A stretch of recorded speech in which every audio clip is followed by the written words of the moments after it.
all. Hope you all are very good. Today, students, we are going to start our 10th chapter of class 6, which is about electricity and circuit. So, today we have to discuss one more form of energy, which is electricity or electrical energy, and the kind of circuits which we see in our home or any domestic electric appliance. Okay? So, let's discuss our chapter. Electricity is also a form of energy. We cannot imagine our lives without electricity. It has made our work easier and faster. It has become an unavoidable part of our life. So student, अभी मैंने आपको बताया कि electricity क्या है, एक form of energy ही है. आज के टाइम पे ये हमारी लाइफ का एक बहुत ही इंपॉर्टेंट और एक अनअवॉइडेबल पार्ट बन चुकी है, because we can not imagine our life without electricity.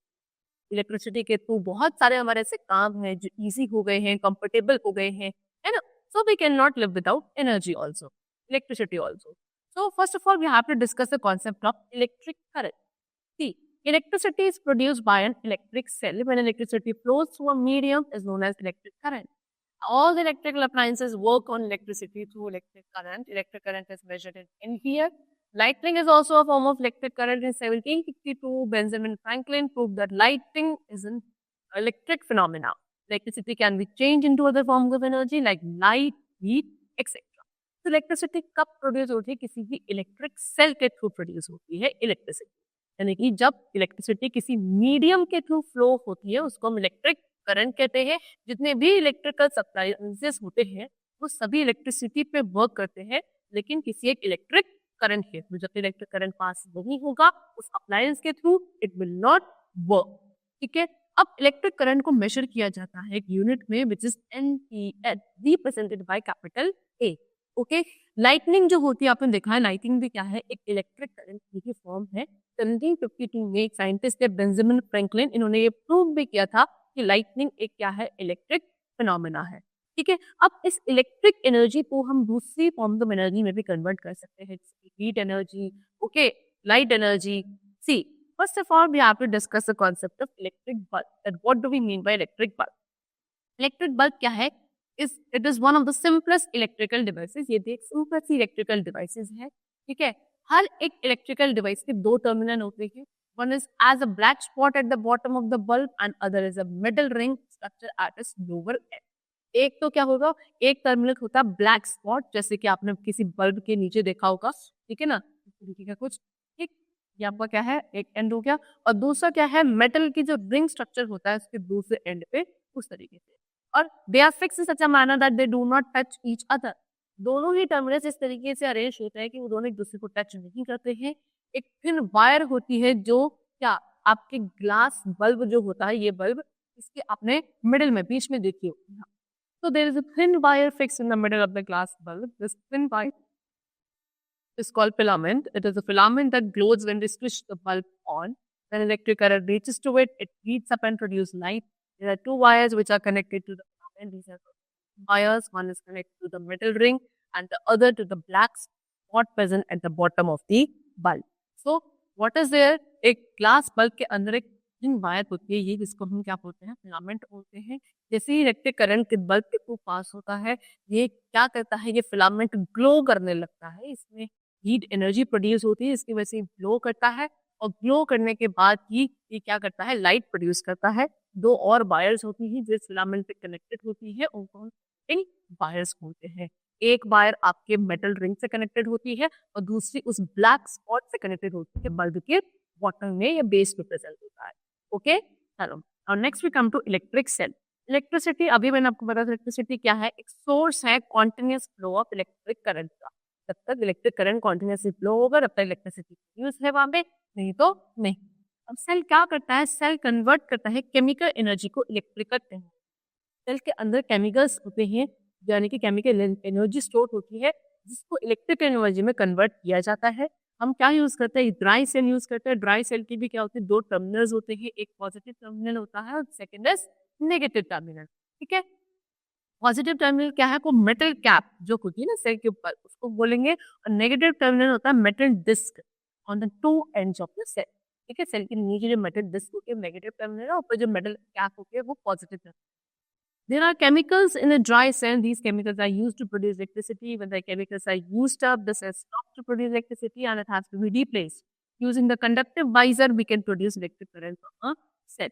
तो अभी मैंने आपको बताया किसी भी एक ड्राई सेल के अंदर केमिकल स्टोर होते हैं और यही केमिकल्स क्या करते हैं, इलेक्ट्रिक एनर्जी प्रोड्यूस करते हैं।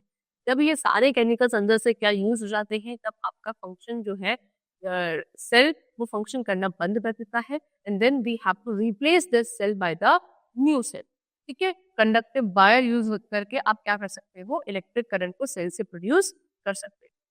ठीक है, चलो now next is types of cell. कितने टाइप्स के सेल हैं? So there are basically 2 types of cell. Number 1 is primary cell. ये आपके ड्राई सेल्स होते हैं, इनको आप रिचार्ज नहीं कर सकते हो, इनको सीधा आपको क्या करना पड़ता है, न्यू सेल्स के साथ रिप्लेस करना पड़ता है। The second is secondary cell. ये आपके रिचार्जेबल सेल होते हैं। Now we are having a concept of battery also. Battery क्या होता है, सेट ऑफ 2 और more cell connected with each other in series. 2 या 2 से ज्यादा सेल जब एक दूसरे से कनेक्टेड होते हैं एक सीरीज के अंदर, उसको हम क्या बोलते हैं, बैटरी कहते हैं। अ कार बैटरी, जो कार की बैटरी होती है वो भी क्या है, सिंगल सेल, एक रो होती है। This is a picture of a battery. Next is electric circuit. So now we have to discuss about the concept of electric circuit. The path through which electric current transfer or flow is called electric circuit. In electric circuit, the direction of the current is taken to be from the positive terminal to the negative terminal of the cell.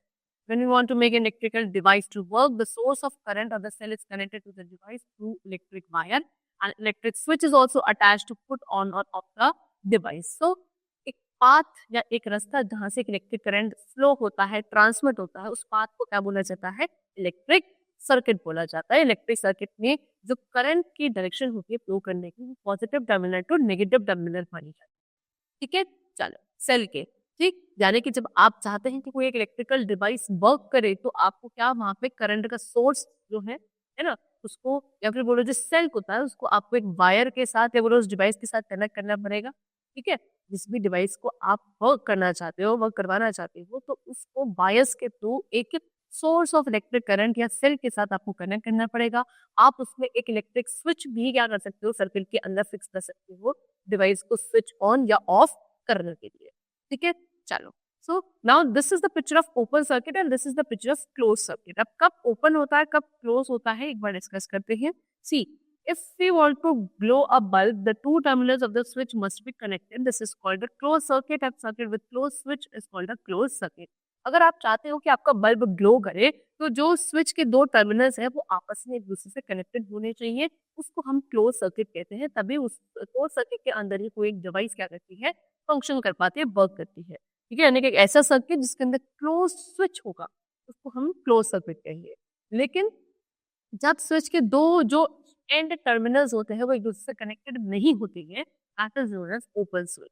ठीक है, यानी कि एक ऐसा circuit जिसमें open switch होगा उसको आप ओपन सर्किट कहेंगे, और ओपन सर्किट में आपकी डिवाइस जो होती है electrical device, it does not work.